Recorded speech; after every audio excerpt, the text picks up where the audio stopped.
You never heard of that. The fact that a major political party in South Africa says, quote, kill the Boers.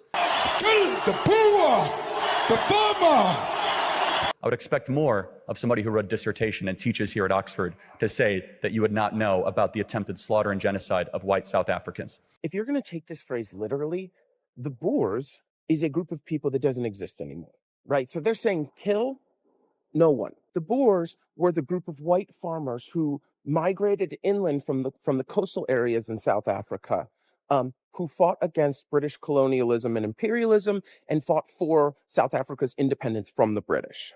Right, this happened in like the 1800s, and in the late 1800s, early 1900s, the Boers stopped identifying themselves as Boers and instead adopted the broader label of Afrikaners, which was, again, all Boers are Afrikaners, but not all Afrikaners were Boers. And then in 1950, when apartheid was implemented and enforced by the Afrikaners, this phrase, kill the Boers, emerged as part of a call to action to end apartheid.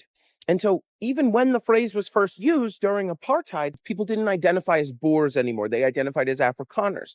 But it was generally understood that when they said the Boers, they were referring to the racist structures that Afrikaners at the time were still fighting to uphold, this apartheid, this racial hierarchy that Afrikaners were fighting to enforce. This phrase is still being used today because, much like the Jim Crow laws in America, apartheid is not written into policy on paper anymore, but systemic inequalities and disadvantages still exist for Black people in South Africa.